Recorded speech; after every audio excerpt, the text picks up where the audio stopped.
It's Deborah Poneman, founder of Yes to Success, where we offer knowledge and tools for you to live your ultimate life. And Ageless, anti-aging for your brain, body, and bliss. So many years ago, I was being interviewed and on a talk show. I can't remember exactly what show it was, but I do remember that the host asked me what had been the biggest challenge in my life. Well, I didn't know beforehand what he was going to ask, so I didn't have any kind of prepared answer. And I froze. I'm like, I have no idea. What was my biggest challenge? But I didn't want to appear like Miss Philippines in the Miss Universe contest. I don't know if you remember this. It was years ago, who said she had never made any mistakes and never had any challenges, because I've made a lot of mistakes and I've had a lot of challenges. But truthfully, I've had an amazingly blessed life, and I literally could not think of a challenge. I mean, I had loving, supportive parents. We weren't wealthy, but I didn't know the difference. We always had everything we needed and even little extras like piano lessons. And I even went to overnight camp. It wasn't the fancy overnight camp, but I went to overnight camp. And I have a wonderful brother. We've always gotten along great. In fact, I adore him. We have a mutual admiration society. I have great health, many friends. I've had two husbands, not at the same time, but both amazing men, brilliant, handsome, loving, kind. Divorced from both because the marriage part of our friendship was over, but I still love them and will always be good friends. They're both remarried to fabulous women, and I'm happy that they're happy. I have a son and a daughter who I'm constantly in awe of, a career I love, spiritual practices that have brought me great inner fulfillment. But while fumbling around for the answer and not having time to think about it, I said, well, I guess my greatest challenge is that no matter how much I do or have or accomplish or how much I give, I feel like it's never enough and I'm not enough. Can anybody relate? Why is that? Well, according to my dear friend Shelley Lefko, who is the co-founder of the Lefko Institute, who helps people get rid of deeply rooted beliefs, she says she's never had a client that didn't have the belief, I'm not good enough. And she's been doing this work for like 30 years.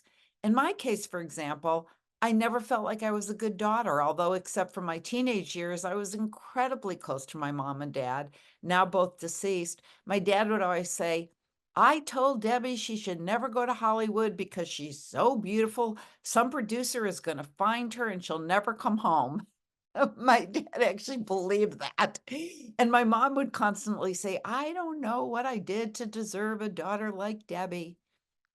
For the last couple years of my mom's life, I moved in with, not last couple years, sorry, the last couple months of my mom's life, I moved in with her. And when she wasn't well and she needed full-time help, so I thought, why not me? And we just sat together watching Jeopardy and Wheel of Fortune and Do You Want to Be a Millionaire? She loved the shows that kept her mind sharp. And I take her for rides and to her appointments. We'd pick up food or we'd go out and have a picnic when she was well enough to. But after she died, the majority of the time when I reflected back on those final weeks and months that I lived with her, all I did was beat myself up about the time I spent working during those months, albeit next to her in her bed. I just beat myself up because I wasn't completely focused on her.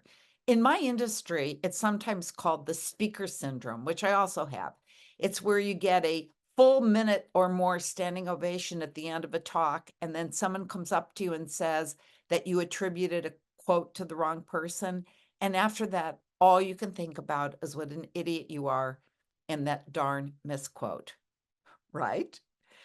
You've probably heard that, especially if you read The Neuroscience of Happiness by Dr. Rick Hanson, because he explains in his book that we have, our minds have a negativity bias.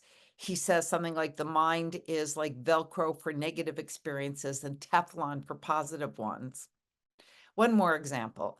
I was talking to a friend a while back, and we both belong to an organization of our peers, and she was sharing that she always feels invisible at our twice-a-year gatherings, and how she watches me always in the middle of the action and feels like she should drop out and no one would even miss her.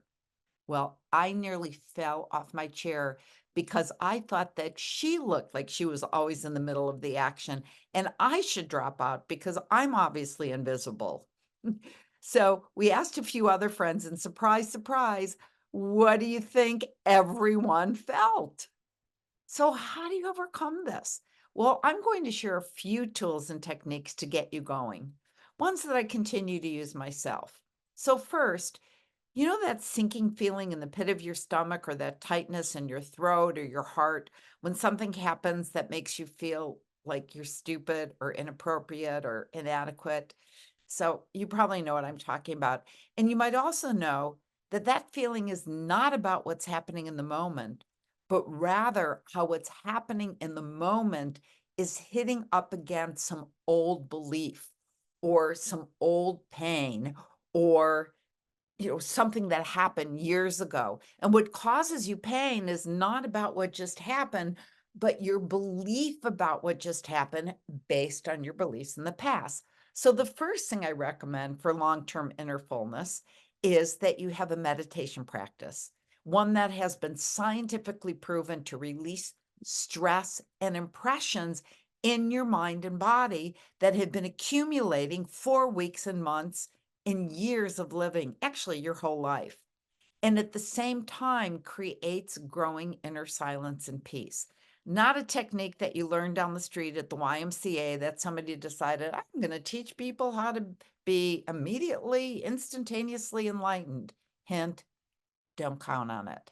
But one that's been passed down by an ancient tradition and has withstood the test of time, one that's taught by a qualified teacher who's been trained in that tradition.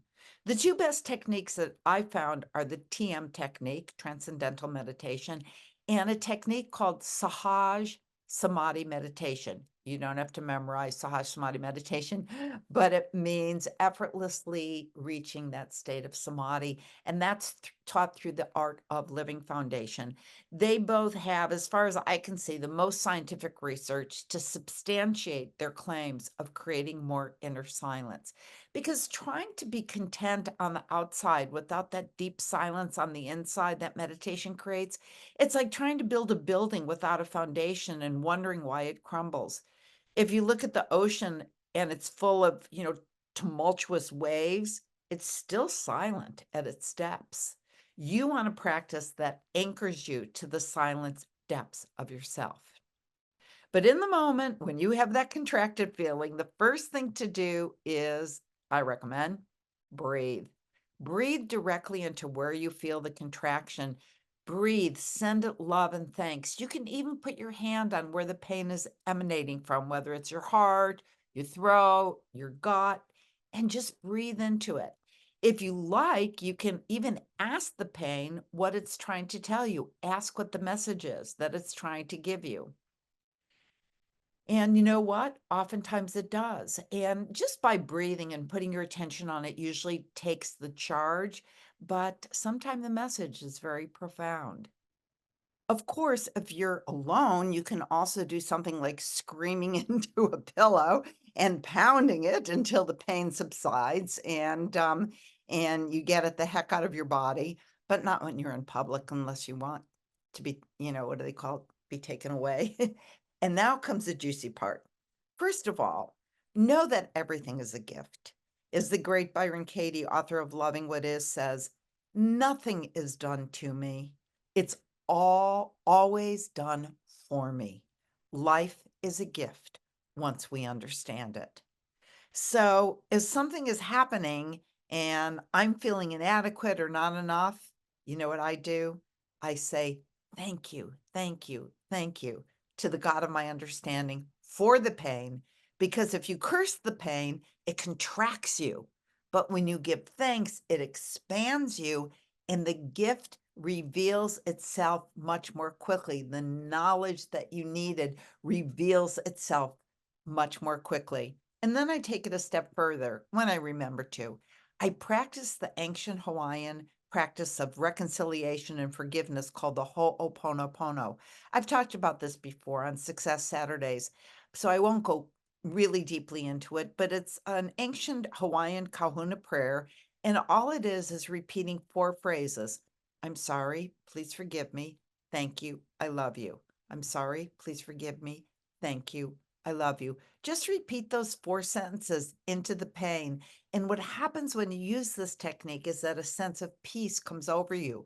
You could also, I've taught to use it if you have like a thing between you and another person, you just in your heart, silently inside, I'm sorry, please forgive me. Thank you. I love you. And by the way, you're not forgiving that person. It has nothing to do with that person. What you're doing is forgiving the part of yourself who created that situation or who created that person. When you start using it on a regular basis, you'll find those impressions of not feeling enough don't take hold, and you find yourself being spontaneously directed to what is perfect for your life. I don't know how it works, but I know it does. And all it is saying those 4 things silently. I'm sorry, please forgive me. Thank you, I love you. Direct it towards yourself. And it doesn't matter what order you say them in.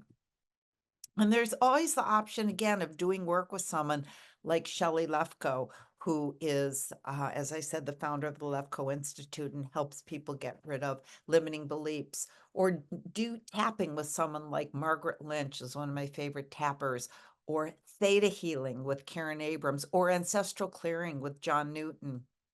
And if you do some kind of work that clears impressions from the chit is Sanskrit for the storehouse of impressions, or you have some suggestions, share them in the comments below.